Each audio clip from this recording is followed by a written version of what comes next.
இன்னைக்கு என்ன பார்க்க போறோம்னா நம்ம பைசப் ஒர்க் அவுட் பார்க்க போறோம். பைசப்ல வந்து 3 வேரியேஷன் நான் உங்களுக்கு சொல்லி தர போறேன். அதை நீங்க பண்ணீங்கன்னா இதே மாதிரி உங்களுக்கும் சேஃபா வரும். அது என்னென்ன ஒர்க் அவுட் நான் உங்களுக்கு சொல்லி தரேன், ட்ரை பண்ணி பாருங்க. ஃபர்ஸ்ட் ஒர்க் அவுட்டா வந்து நம்ம பார்பெல் கர்ல் பண்ணணும். அதுவுமே 4 செட் 15 12 10 8 ரெப்ஸ்ல பண்ணா போதும். சோ இந்த மாதிரி கீழே ஃபுல்லா விட்டு ஸ்லோவா இந்த மாதிரி வந்தா போதும். இதுல வந்து மெயினா என்னன்னா கையில வந்து கிரிப் ஸ்ட்ராங்கா பிடிக்க கூடாது. அது வந்து சும்மா பேலன்ஸ் மட்டும்தான். ஃபுல் வெயிட்டுமே.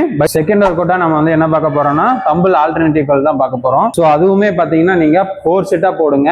15 12 10 8 ரெப்ஸ்ல போட்டா போதும். இதே மாதிரி தான் நம்ம ஆல்ரெடி முன்னாடியே சொன்ன மாதிரி கிரிப்பை வந்து ஸ்ட்ராங்கா பிடிக்காம லூசா பிடிச்சிட்டு பைசப்ல கான்சென்ட்ரேட் பண்ணி ஒர்க் அவுட் பண்ணீங்கன்னா அந்த வெயிட் இதா கரெக்டா இருக்கும் இருக்காது. அதுவுமே நம்ம தம்பிள் யூஸ் பண்ணி 3 செட்டா போட்டா போதும். அது 15 12 10 8 ரெப்ஸ்ல போட்டா போதும். சோ இந்த மாதிரி நம்ம வந்து ஸ்லோவா மசிலை கான்சென்ட்ரேட் பண்ணி போடணும். சோ இந்த 3 ஒர்க் அவுட்டுமே 3 மசிலுமே கவர் பண்ணிக்கும். சோ இந்த 3 ஒர்க் அவுட்டையும் ட்ரை பண்ணும்போது நமக்கு என்னன்னா பைஸ் வந்து நல்லா லோட் ஆகும். சோ இதே நீங்க வந்து 2 இல்லனா 4 வீக்ஸ் நீங்க ட்ரை பண்ணீங்கன்னா கொஞ்சம் இம்ப்ரூவ்மெண்ட் தெரியும். சோ இதே மாதிரி உங்களுக்கு ஃபிட்னஸ் டிப்ஸ் டயட் பிளான் வேணும்னா பேஜை ஃபாலோ பண்ணுங்க, சப்போர்ட் பண்ணுங்க, சப்ஸ்கிரைப் பண்ணிக்கோங்க.